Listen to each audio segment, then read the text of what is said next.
Assalamu alaikum wa rahmatullahi wa barakatuh. Marhaban bikum jami'an, bienvenue à tous. Alhamdulillah, wa salatu wa salamu ala rasulillah. Amma ba'd. Louange à Allah, éloge et salut à son prophète. On continue donc la lecture de Tafsir al-Sa'di, Tafsir, l'exégèse, le commentaire, l'explication des sens des versets du Coran, particulièrement les deux dernières sourates du Coran qui ont un effet protecteur, notamment de manière générale, et notamment avant de dormir, en postillonnant dans le creux des deux mains et en récitant les trois dernières sourates, Al-Ikhlas, Al-Falaq et Al-Nas, et ensuite on se passe les mains sur l'ensemble du corps et on répète cela 3 fois. Voilà donc un des mérites particuliers de ces deux dernières sourates, qui sont Al-Mu'awwidat, qui commencent toutes les deux par Qul A'udhu, où on demande à Allah la protection, on se réfugie auprès de lui contre toutes sortes de mal et d'éléments néfastes et nuisibles. Je continue donc la lecture du tafsir de Cheikh al-Sa'di.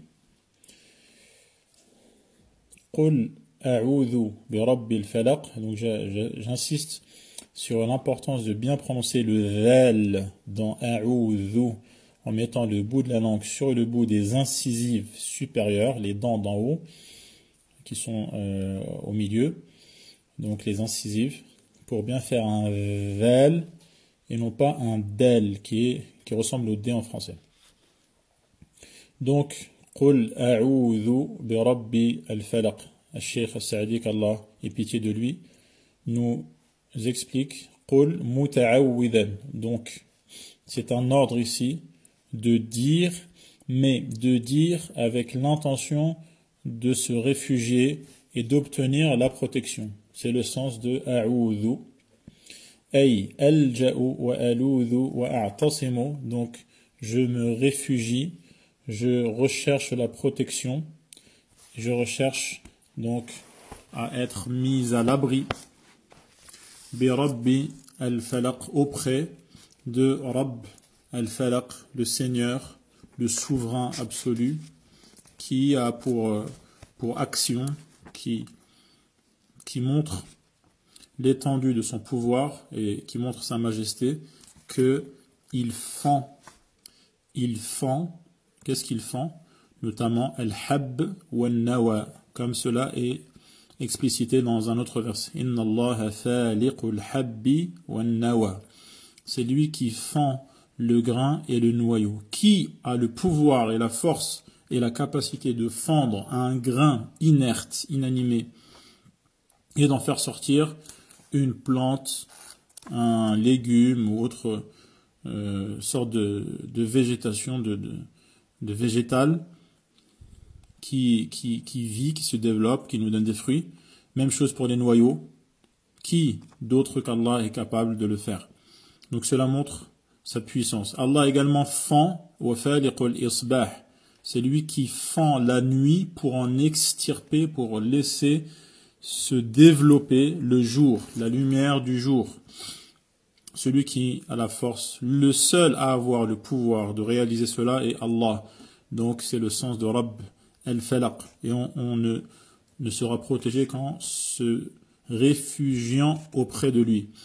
On lui demande protection et refuge contre quoi? Min sharri ma khalaq. Wa hada yashmalu jami'a ma khalaq Allah. Contre le mal de tout ce qu'il a créé. Ma est un terme donc générique, global, à la vaste étendue, c'est-à-dire tout, absolument tout ce qu'il a créé, contre le mal donc de ce qu'il a créé. Cela inclut tous les types et toutes les espèces de nuisances. Min insin, donc contre le mal de ce qu'il a créé, qu'il s'agisse d'êtres humains ou de djinns. Les djinns donc sont des êtres qui nous sont invisibles et qu'Allah a créé à partir de feu. Wa hayawanat, et qu'il s'agisse également ou qu'il s'agisse d'animaux. فيستعاذ بخالقها من شرها الذي فيها, et donc on se réfugie auprès de celui qui les a créés contre le mal qu'elles contiennent, que ces créatures peuvent contenir. ثم خص بعدما عم, donc Allah commence par parler de manière générale et ensuite il mentionne des éléments en particulier, bien qu'ils soient inclus dans la généralité de ma khalaq, mais Allah va mentionner certains types de nuisances et de mal et de créatures maléfiques en particulier. فقال ومن شر غاسق إذا وقب أي من شر ما يكون في الليل حين يغشى الناس, et donc contre le mal du ghasiq إذا وقب, c'est-à-dire du mal de la nuit lorsqu'elle tombe. Lorsque la nuit tombe et recouvre les gens de son voile sombre, تنتشر فيه كثير من الأرواح الشريرة, c'est à ce moment particulier que de nombreux êtres maléfiques, nuisibles, se diffusent et donc se répandent sur cette planète. والحيوانات المؤذية, c'est également à ce moment-là que de nombreux animaux néfastes, nuisibles, vénéneux notamment, se diffusent.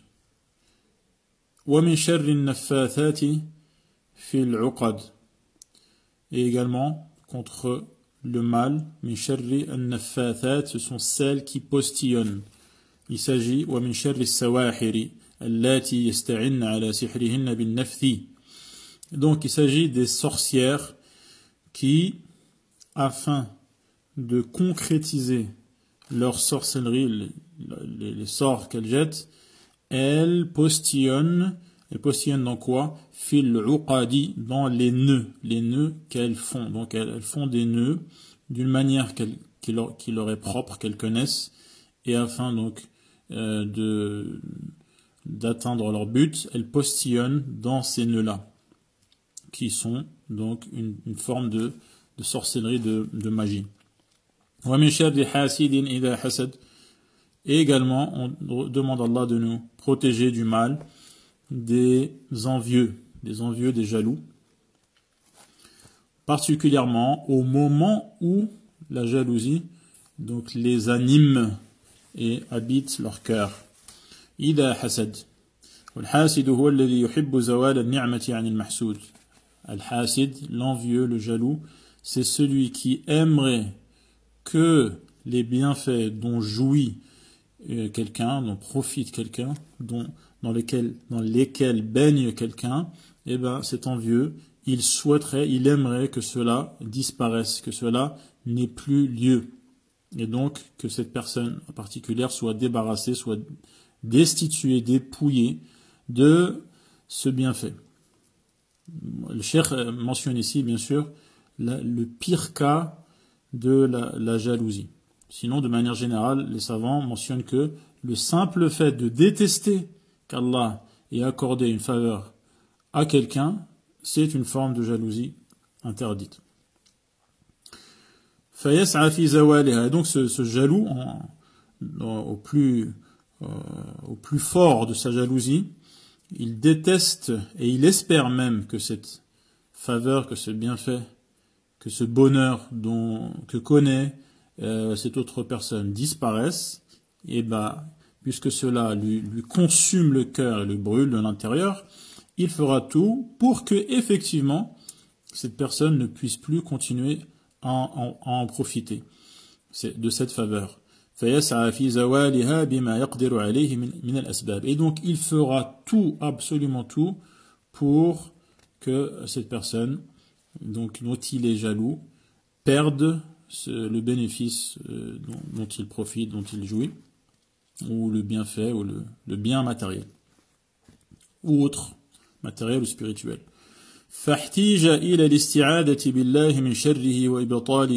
Et donc on a, vu la situation, besoin de demander à Allah de nous préserver contre le mal de ce jaloux envieux et également pour mettre en échec toutes les stratégies maléfiques qu'il met en œuvre pour atteindre ses buts.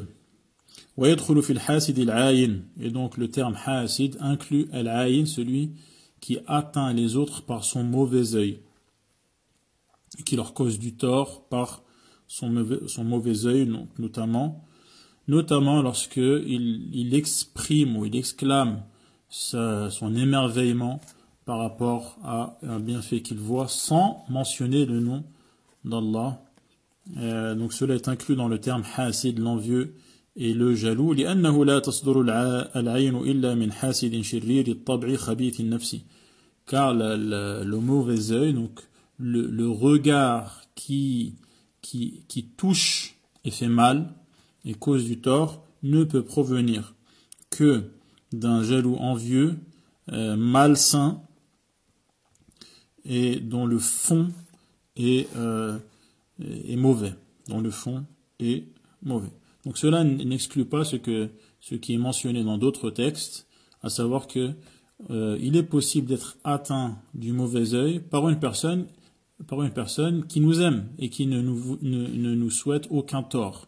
Mais si elle exclame et exprime son émerveillement par rapport à quelque chose qui lui plaît, sans mentionner le nom d'Allah, cela peut également être la cause d'être atteint du mauvais œil. Je dis mauvais œil en prenant en considération la conséquence qui est mauvaise. Mais celui qui en est la cause peut, lui, ne pas être mauvais. Mais le cas qui est cité par le cheikh ici, c'est le cas de celui qui, en plus, est mauvais, et c'est ce cas qui est inclus dans hasid, qui est inclus dans le terme hasid, le jaloux envieux. قال الشيخ رحمه الله فهذه السورة تضمنت الاستعاذة من جميع أنواع الشرور. Donc cette sourate inclut, prend en compte toutes les formes de nuisance, de mal qui peut être causé en général et en particulier, عموما وخصوصا comme on l'a vu. ودلت على أن السحر له حقيقة. Et cette sourate donc est la preuve que la sorcellerie est bien réelle, c'est quelque chose de vrai. له حقيقة يخشى من ضرره. Vu qu'on demande à Allah de nous préserver du mal de la sorcellerie, en disant وَمِن شَرِّ النَّفَّاثَاتِ فِي الْعُقَدِ, cela signifie que cette sorcellerie est réelle. Ce n'est pas quelque chose d'imaginaire, ce ne sont pas des histoires à dormir debout. Sinon, on ne demanderait pas à Allah de nous en préserver. Et cela ne serait pas mentionné dans le Coran, dans cette sourate et dans d'autres sourates, comme notamment l'histoire de Moïse et des sorciers. Et donc, السحر له حقيقة. Bien sûr, cela ne peut être nuisible et ne peut se concrétiser et faire du mal à quelqu'un que si Allah en donne la permission d'ordre général, même si Allah n'agrée pas cela et donc interdit cela. يخشى من ضرره ويستعاذ بالله منه ومن أهله. C'est pour cela donc que on demande protection à Allah contre ce mal qui est la sorcellerie, parce que il fait du mal réellement. Et donc on demande à Allah de nous préserver de cette sorcellerie et des sorciers. Minhu wa min ahlihi. Voilà donc concernant sourate Al-Falaq, on aura bien compris que cette sourate fait partie donc des versets qu'on récite pour obtenir la guérison de toutes sortes de maladies. Et on verra demain, Inch'Allah, la sourate An-Nas à la même heure. Inch'Allah, je vous donne rendez-vous à 20h30 heure marocaine, 21h30 heure française. Wassalamu alaikum wa rahmatullahi wa barakatuh.